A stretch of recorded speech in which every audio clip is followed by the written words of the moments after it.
This is a video response on the general topic of Fantasy Flight Games Star Wars role-playing, the specific topic of collaboration inside the game in terms of description, the part of the narrative that is focused on the description of action and reaction and how things actually play out, how things look, what things look like. This game is one of the more collaborative mainstream games out there, and the way that the mechanics actually work in conjunction with player decision, GM description, and the dice is that everybody around the table is actually involved, and it can be a lot of fun if we don't look at this game in the traditional sense of all description flowing from the game master. And if we are willing to take a step above simply operating on the mechanical level, like stepping out of character, interacting with the mechanics, and then going back into character as appropriate. If we're willing to do two things, if we're willing to trust the way that the rules are written and go with it, the game changes. The game takes on, let's say, an immersive quality, takes on a cinematic quality, not so much in terms of allowing the characters to do, amazing things, but a cinematic quality meaning that the type of visualized imagination that we're able to generate, because we're all focusing on trying to describe the same thing, being involved in the same imaginative process, where in a lot of games, every person at the table can be imagining something completely different. Like the events are the same, but we're in our own private movie, where in this game it's possible to approach a more shared visualization. Now, no matter who the active character is around the table, the player that gets to actually roll the dice at this particular moment, everybody is still involved. People can assist, people can offer commentary on the details which have been described as being present, whether that should represent a setback or a boost, or maybe we should consider increasing the difficulty, that sort of thing. The Game Master is ultimately responsible for approving a pool, and they are responsible for contributing the bulk of the negative dice, so the difficulty dice, the challenge dice, if any, and setback dice. They can, of course, toss in boost dice if appropriate, but really the positive dice, the positive side of the pool, that's coming from the players. Now, the bulk of that is, of course, the combination of characteristic and skill dice that form that side of the pool.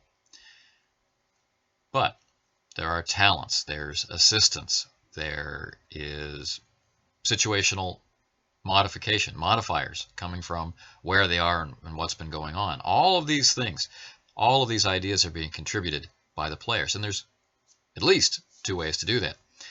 Maybe the most common for a group starting out, or a group that is composed mainly of newcomers, is to simply address the mechanics, right? I will assist, I will add a boost die. It could be done like that. Or is it okay if I assist? Is it possible for me to help? Can I add a boost die? Or is it possible for me to help? And the Game Master says, yes, you may add a boost die. All beneficent and flowing with mercy, and allowing you to add boost dice. Doesn't really have to be that way, does it? After a while, we become comfortable with things. We know that if one character is assisting another character, the mechanical representation of that is a boost die. So instead of saying, I'd like to add a boost die in some fashion, we could describe how our character is assisting. Now, if we can't think of a way, but we know that the character likely can assist, but I'm not really sure the best way to describe that, I could open that up to the group. And I could do that, of course, by asking, or I could do it by representing what the character does. Like, I'd really like to help. Is there anything I can do? Right? In character dialogue. If the help is accepted by the other character, someone can slide the boost die across the table without ever saying anything. This is just a simple example, but it works all the way around. You can caution someone against a difficulty, and someone applies a setback, or someone upgrades a difficulty die to a challenge die. You can say, well, at least you've got, X on your side, and again, boost dice or an upgrade of the positive dice can take place. But everything that I have just talked about is purely procedural in nature, a way to manage the interaction between player and system at the table. And in that statement, I include the Game Master as a player. The Game Master is just a player that is adopting an administrative role rather than a character role. So one of the questions that resonates with me most that comes in is, how do I describe my actions? How do I narrate? Right? How do I play in a narrative game?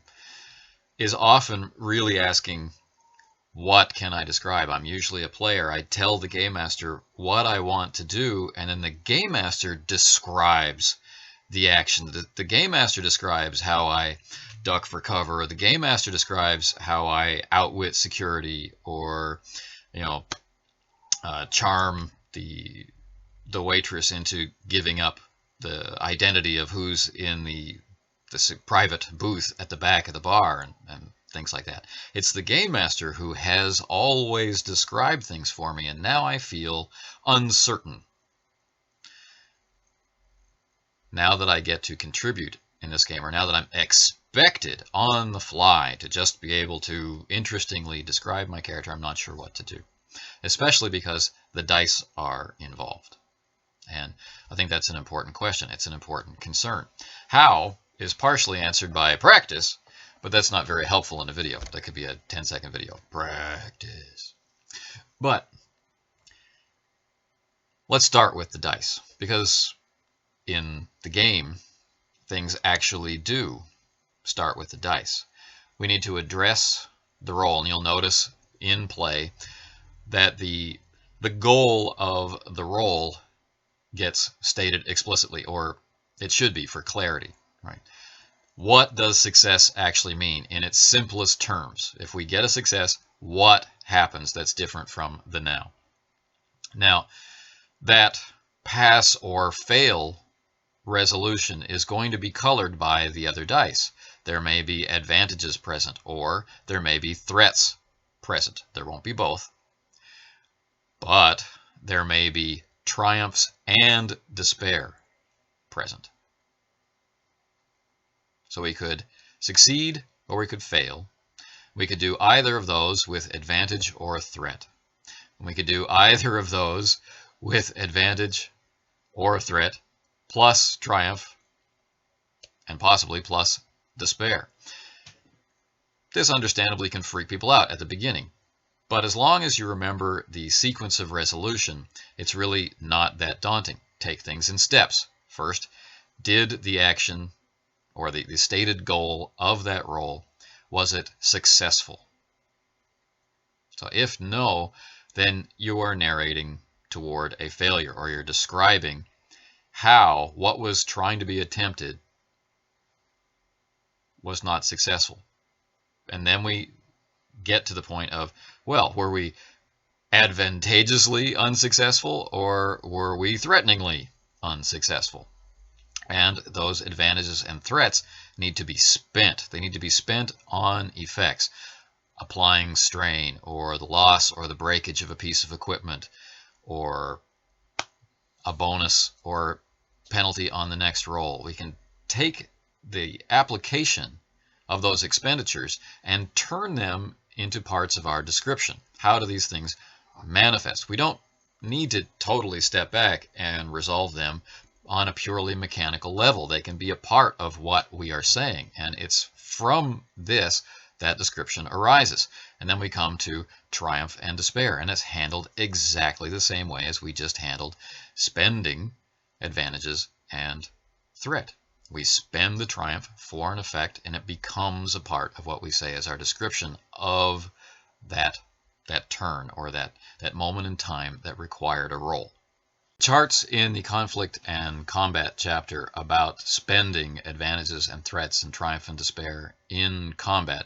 These are a great place to start for figuring out the relative value of these results to each other. Right? What is the value of one advantage or one threat compared to 2 of each, or 3 of each, or more of each? When you look at the weapons that are used, what are their critical thresholds? How many advantages do they need to score a critical in combat? Getting a sense of this, right? Being aware of it, so that I don't really mean memorizing it, but at least going through the chart with that in mind. How do these things compare? Is a good place to start, because sometimes you'll be making rolls in narrative gameplay rather than structured gameplay. In structured gameplay, there are going to be a lot of rolls in sequence. And what the charts help you do is to keep a lid on the description of what your advantages and threats, triumphs and despair actually mean. Right? They help frame describing those things so that things don't get out of hand, or so that things aren't just relegated to unimportance. Right? An advantage symbol has importance. A threat symbol has importance, even if it's only applied as strain or the ability to mitigate strain. Descriptively, strain applied to your character is a form of damage. It's mental and emotional stress. Right? What was the reason why your character felt that way? Right? Specifically, divorce yourself from the mechanical aspect. I have this threat symbol, therefore I take strain. And tie yourself back into the scene. What particularly about this particular exchange of shots, or this difficult ascent of the side of Star Destroyer, what was it about that which is getting to my character? Is it physical fatigue? Is it mental fatigue? Is it doubt? Is it fear? Is it anger? Is it greed? What is it that's driving my character closer to their breaking point? Because when the strain threshold is passed, the character breaks. They can no longer function in that scene. This is a very important thing to remember, and as it's escalating, we really need to know the basis behind what has made your character reach that limit. So it's never insignificant, a result, but there are relative values between them. So this important distinction applied to the description is the guide. Not only is it the guide in structured gameplay, it's the basis of our guidance in narrative gameplay as well. Now, we don't have charts like you'll find in Chapter 6, Conflict and Combat, about how to spend advantages and threats, triumphs and despair in narrative gameplay. But as our sensitivity is developed within the helpful and supportive framework of structured gameplay, we can go with it. We can make interpretations. And things don't have to be as precise. There aren't going to be as many rolls. So we can relax about it a little bit. We just have to keep a sense of scale in mind. Now, this video is really about what can I describe and how can I describe it. I'm empowered to do this thing that I don't have a lot of experience in doing, and how do I make that happen? First thing, we've got the dice in mind. We've looked at the roll, we see what the final results are, and we're basing our description from that. We're forming our description based on how we are spending those results, if any, as we go through. So we have a lot of stuff to say already. But how is that all described? Well, it's described in terms of the context of your character in the scene. We can't really describe the reactions of other people in the scene. We describe what we are doing or what we are trying to do. One of the cool things about this game is it very, very clearly puts the role up front and center. The role comes first, and then after that, narration follows. There are some games where this isn't clear, and it can lead to a problem which I have previously described as premature imagination, where I say something like, I blow his head off, and then the GM says, okay, roll. And not only do I miss, I botch or something. So I don't even come close to blowing his head off. So my stated action is denied by the dice, and that can get frustrating. And there are some systems where there are enough opposed roles in how things are resolved that it builds frustration rather than the awe and excitement which we take as part and parcel of Star Wars. So we're going to have one role that resolves my particular action. I'm going to succeed or I'm going to fail, but that role comes first, and my description comes after. So I have an intention. I want to try something. I am intending something. I'm reaching for a goal of some kind. I roll. I determine if I succeeded, how I succeeded, and then I start talking about the way that that manifests in terms of what I did, how it looks. I'm not responsible for how other people react. I'm not responsible for assigning descriptions to other people. I'm just responsible for describing what I did. So in a combat where I take down a character, right, could be, exchanging blaster fire with stormtroopers. In the movies, the stormtroopers get hit and fall down. Right? They could be stunned. They could have exceeded their wound threshold and be out of the fight, or they could be dead. The game gives us a lot of narrative leeway in this. Now, I know as a result of the interaction on the mechanical level if this stormtrooper is going to be able to continue in the fight or be out of the fight. Right? So when I narrate my attack, and I know that I've exceeded their wound threshold, right? In tune with the body language and the reaction I'm getting from the game master, I should be able to go ahead and describe, my shot, the hit on the stormtrooper, and taking them out. Right? I don't have to go so far as to assign them dead, not dead status. Right? In terms of my other players, right, I need to think about who their character is. I need to remember how their character is described in action. I need to contribute things to which that player can respond and hook onto so that the description can flow around the table.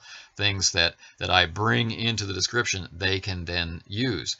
Changes I make in the environment through my actions, they can then build on. And that's where a lot of the fun is, this improvisational dance, as it were. So the limits on description are what results were returned by the roll, and how do I describe and how much do I share of my internal life as the character with my physical description of what they are doing in the scene. I don't need to worry about anything else. It's the game master's job. What's happening in the environment? How are major changes happening in the environment? What NPCs are being introduced or passing through in the environment? How are the other characters reacting or responding to what just happened? All of that is on other people, not you. Right? So when your scary, intimidating character walks into the bar, it is not your responsibility and really not your purview to say, everyone is intimidated by me. You walk in and you portray and you describe what your character is doing. And then you get to enjoy how the environment responds to you. And that really is it. This framework, I think, is the building block. You already know how to describe things. You do it all the time. A car drives by and you tell your buddy about it. You're describing it. a particularly beautiful piece of fruit in the grocery store, and you tell your grandmother about it.